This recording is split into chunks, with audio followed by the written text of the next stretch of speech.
নমস্কাৰ সকলোকে মোৰ অন্যটি নতুন ভিডিঅ'লৈ আপোনালোকক স্বাগতম জনাইছোঁ। আশা কৰোঁ আপোনালোক সকলোৱে ভালে আছে আৰু আজিৰ এই ভিডিঅ'টো চাই খুব বেছি ভাল পাব। আপোনালোকে সকলোৱে জানে ছ'চিয়েল মিডিয়াত তলপাৰ লগাই আছে অখিল গগৈ আৰু মুখ্যমন্ত্ৰীৰ কথাই। সদনত কি হৈ আছে? মুখ্যমন্ত্ৰীয়ে কৈছে অখিল গগৈৰ হেনো পত্নীৰ চাকৰিটো কেলেংকাৰী হিচাপে লোৱা বা সেই চানমাৰীত কিনা ঘৰটো হাৱাই চেণ্ডেল পিন্ধা মানুহ এজনে কেনেকৈনো চানমাৰীত ঘৰ কৰিব পাৰে, কেনেকৈ মাটি কিনিব পাৰে।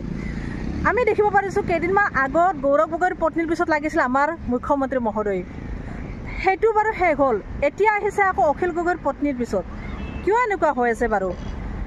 কিবা নহয় কিবা এটা তেখেতে এক্সকিউজ ওলাই আছে। মোৰ মনলৈ এনেকুৱা এটা ভাৱ হৈছে যে এতিয়া মোদী অহা কথা আছে যে অসমত, কাৰণ এক্সামবিলাক চলি আছে। এইটো সময়ত কোনো ৰাইজে নিবিচাৰে যে মোদী বা কোনোবা এজন নেতা আহক শাসকীয় দলৰ পৰা, বাহিৰৰ পৰা কোনেও নিবিচাৰে অসমৰ ৰাইজে। আৰু এতিয়া মোদী অহাৰ কাৰণে চাগে এইবিলাক মানে কনভাৰ্ট কৰাই আছে মানুহৰ মনবিলাক, যাতে মানুহে এইবিলাক কথাত ব্যস্ত হৈ পৰে আৰু মোদীৰ কথাটো পাহৰি যায়। বাৰু যি কি নহওক, মুখ্যমন্ত্ৰী মহোদয় অখিল গগৈ কৈছে যে হাৱাই চেণ্ডেল পিন্ধি বাৰু সেই ঘৰটো কেনেকৈ ল'লে। অখিল গগৈ কৈছে সেই ঘৰটো তেওঁৰ পত্নীৰ নামত। আৰু এটা কথা যে পত্নী সেই চাকৰিটো কেনেকৈ পালে, তেওঁতকৈ বেছি যোগ্যতা পোৱা মানুহ বোলে পোৱা নাই। সেইকাৰণে অখিল গগৈৰ পত্নীৰ সাহস আছে বাবে বা অখিল গগৈৰ সাহস আছে কাৰণে দুয়োজনে আবেদন কৰিছে যে চাকৰিটো তদন্ত কৰক। সাহস আছে কাৰণে তেওঁলোকে সেই আবেদন কৰিছে। এতিয়া মই আজি আকৌ নিউজত পালোঁ মুখ্যমন্ত্ৰীয়ে কৈছে যে তেওঁলোকে কি তদন্ত কৰিবলৈ দিব। তেওঁৰ পত্নীৰ হায়াৰ ছেকেণ্ডেৰীত ছেকেণ্ড ডিভিজন পাছ কৰা আছিলে, মাৰ্কশ্বিটখন দেখুৱাওক। তেওঁতকৈ ফাৰ্ষ্ট ডিভিজন পোৱা বা ভাল ৰিজাল্ট কৰাজনো চাকৰিটো পোৱা নাই। সেই মাৰ্কশ্বিট দুয়োখনে গাঁঠি দিয়ক।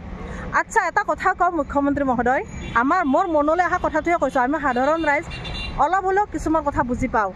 এতিয়া চাওক, তেখেতে হয় যদি আপুনি কোৱা ধৰণে যদি ছেকেণ্ড ডিভিজন পাছ কৰিছে হায়াৰ ছেকেণ্ডাৰী, কিন্তু সেই মাৰ্কশ্বিটখন অনুযায়ী তেওঁক চাকৰিটো দিয়া নাই। কাৰণ তেওঁ চাকৰিটো আগমুহূৰ্তত ৰিটেন অৰেল কেইবাটাও ইণ্টাৰভিউ দিব লগা হৈছিল আৰু সেই ইণ্টাৰভিউকেইটাত হয়তো তেখেত যোগ্যতা বা যোগ্য ব্যক্তি হৈ পৰিছিল, যাৰ কাৰণে তেওঁ চাকৰিটো পাইছিল। 100% তেওঁ ইণ্টাৰভিউত পাছ কৰিছিল, যাৰ বাবে তেওঁ চাকৰিটো পাইছে। আৰু সেইকাৰণে তেওঁ কৈছে যে মোৰ চাকৰিটো আপোনালোকে তদন্ত কৰক। আৰু সেইকাৰণে তেওঁ এতিয়া বৰ্তমান তদন্ত নোহোৱালৈকে চাকৰিৰ পৰা বিৰতি আছে। গতিকে ইমানখিনি সাহস আছে কাৰণে তেওঁ কৈছে হয়তো ফাৰ্ষ্ট ডিভিজন পোৱা সেই ব্যক্তিগৰাকীৰ যোগ্যতা নাছিল, ইণ্টাৰভিউত হয়তো তেওঁ পাছ কৰা নাছিল। আপুনি জানে সেই সময়ত আপুনি শিক্ষামন্ত্ৰী আছিল, তাৰপিছতো তেখেতে কেনেকৈ চাকৰি কৰে সম্পূৰ্ণ আপুনি জানে, চাকৰিটো কেনেকৈ পালে। তাৰপিছতো আজি আপুনি সদনত কথা নাই আপোনাক ক'বলৈ, আৰু সেইটো কথাকে আপুনি ওলোটাই কৰে। অখিল গগৈ এজন সংগ্ৰামী নেতা। অখিল গগৈ অসমৰ ৰাইজে ভাল পায়, আপুনিও এই কথাটো জানে। অখিল গগৈ তৰপাইটত ডলাৰ বগৰীৰ নিচিনাকৈ বাগৰি নুফুৰে। অখিল গগৈ ক্ষমতা বিচাৰি নুফুৰে। আজি অখিল গগৈ সংগ্ৰাম কৰি হ'লেও তেওঁ পেট পোৱা যাই আছে, সংগ্ৰাম কৰি হ'লেও তেওঁ ঘৈণীয়েকৰ চাকৰি টকাৰ হ'লেও খাই আছে। আৰু সেই অখিল গগৈ সেই থকা ঘৰটো ঘৈণীয়েকৰ চাকৰি টকাৰে কিনা। অখিল গগৈ এটা কথা ডাঠি কৈছে যে মুখ্যমন্ত্ৰীৰ পত্নীতকৈ অখিল গগৈৰ পত্নী বেছি দৰমহা পায়, আৰু সেয়েহে এটা একচনীয়াকৈ হ'লেও ঘৰ কিনি লৈছে থাকিবলৈ। কিন্তু মুখ্যমন্ত্ৰী মহোদয়, এতিয়া মই আপোনাক এটা কথা সুধোঁ, প্ৰশ্ন কৰোঁ, আপোনাৰ পত্নী ইমানখিনি যে সা সম্পত্তি কৰিলে, সাহস আছেনে আপোনাৰ পত্নীৰ যে মোৰ সম্পত্তি ইমান কেনেকৈ হ'ল আপোনালোকে তদন্ত কৰক? দাবী কৰিব পাৰিব, এনেকৈ আবেদন কৰিব পাৰিব তদন্ত কৰিবৰ কাৰণে? নোৱাৰে, সাহস নাই। কাৰণ ইমান সম্পত্তি কেনেকৈ হৈছে আপুনি খুব ভালকৈ জানে। আৰু অসমৰ ৰাইজেও বুজি উঠিছে যে মুখ্যমন্ত্ৰীৰ ল'ৰাৰ 18টা কোম্পানীৰ মালিক। মুখ্যমন্ত্ৰীৰ ল'ৰাই আজি ইমান কম বয়সতে বা ইমান সৰুতে 18টা কোম্পানীৰ মালিক কেনেকৈ হ'ল, অসমৰ ৰাইজৰ প্ৰশ্ন। আৰু মই গৌৰৱ গগৈৰ মুখেৰেও শুনিছোঁ এই কথাটো যে মুখ্যমন্ত্ৰীৰ ল'ৰাই আজি 17 বছৰত 18টা কোম্পানীৰ মালিক, তেওঁতো একো ইনকাম নকৰে, কেনেকৈ হ'ল? এইবোৰ কি কেলেংকাৰী নহয়নে বাৰু? হয়নে নহয় নাজানো, এইটো মোৰ কথা নহয়। মানে ইলেকশ্যনৰ সময়ত নেতাসকলে কোৱা শুনিছোঁ।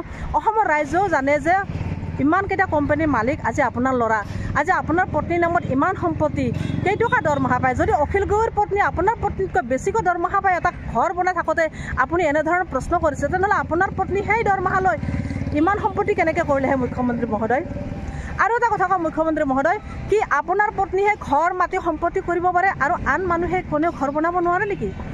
আমি যে ঘৰ বনাই আছোঁ বা বনাম, আমি সাধাৰণ মানুহবিলাকে যে ঘৰ বনাই আছোঁ, গুৱাহাটীত চব্জি দোকান দিও বহুত মানুহে গুৱাহাটীত মাটি কিনি ঘৰ বনাইছে। এইবোৰ কি কেলেংকাৰী টকা নেকি মহোদয়? এইবোৰ কেলেংকাৰী টকা নেকি মুখ্যমন্ত্ৰী মহোদয়? আপোনাক সুধিছোঁ, উপায় নাই, বাধ্য হৈ গৈছোঁ। আমি সাধাৰণ ৰাইজ, সাধাৰণ মানুহ, আমি সাধাৰণভাৱে জীয়াই আছোঁ, আমাকো এটা থাকিবলৈ ঘৰ লাগে। সেই বুলি ঘৰটো বনালে কি কেলেংকাৰী হৈ যাব নেকি? অসম্ভৱ। এইবোৰ কথা নাভাবিব। ঘৰ বনাবলৈ কি শক্তি বা সামৰ্থ্য আপোনালোকৰহে থাকে নেকি? সকলোৰে থাকে। আজি অখিল গগৈৰ পত্নীও এটা ঘৰ বনাইছে বা ঘৰ কিনিছে। ঘৰে মাটি কিনা বুলি শুনিছোঁ, চাকৰিৰ টকাৰে। তাত কোনো কেলেংকাৰী নাই, সেইটোও তেওঁলোকে তদন্ত কৰিবলৈ কৈছে। ইমানখিনি সাহস তেওঁলোকৰ, সকলোখিনি তদন্ত কৰিবলৈ কয়। কিন্তু আপোনাৰ পত্নী বা আপোনাৰ ল'ৰাই আজি আবেদন কৰকচোন, ৰাইজৰ আগত কওকচোন যে মোৰ নামত ইমান সম্পত্তি, মোৰ নামত ইমান কোম্পানী কেনেকৈ হ'ল, আজি তদন্ত কৰক। আবেদন কৰিবতো নোৱাৰে। বেয়া নাপাব মহোদয়, বাধ্য হৈ গৈছোঁ আপোনাৰ কথাৰ কাৰণে। আজি ৰাইজক আপুনি বিচলিত কৰি আছে, ৰাইজৰ মনবোৰ চঞ্চল কৰি আছে। আচলতে নাপায় তেনেকুৱা কৰিবলৈ। তেখেত এজন সংগ্ৰামী নেতা অখিল গগৈ। তেখেত আজি অসমৰ ৰাইজৰ হৈ বহুত কাম কৰি আছে। অসমৰ ৰাইজে তেখেতক জানে প্ৰাণে ভাল পায়, আপোনাকো ভাল পায় মহোদয়। কিন্তু আপুনি কিছুমান কথা, নক'বলগীয়া কথা কিছুমান কৈ মানুহৰ মনবোৰ নষ্ট কৰিবলৈ ধৰিছে। তেনেকুৱা কথা নোকোৱাই ভাল। গতিকে তদন্ত কৰি আছে, এতিয়া ভালদৰে কৰক। আপুনি আকৌ সেই হাই ছেকেণ্ডেৰী পাছ কৰা, ডিভিজন লোৱা, সেইবিলাক লৈ কৈ লাভ নাই। সেইটো লৈ আপুনি চাকৰি দানে। আপোনালোকে চৰকাৰে চাকৰি দিছে এইটো কাৰণতে যে ইণ্টাৰভিউ লৈ যোগ্যতা চাইহে চাকৰি দিছে। গতিকে সেইটো তদন্ত কৰক। কেনেবাকৈ ক'ৰবাত কেলেংকাৰী টকা সোমাই আছে নেকি, টকা দিওঁতে চাকৰি লৈছে, কেলেংকাৰী কৰি চাকৰি লৈছে নেকি, সেইটোত ভালদৰে তদন্ত কৰক চৰকাৰখনে।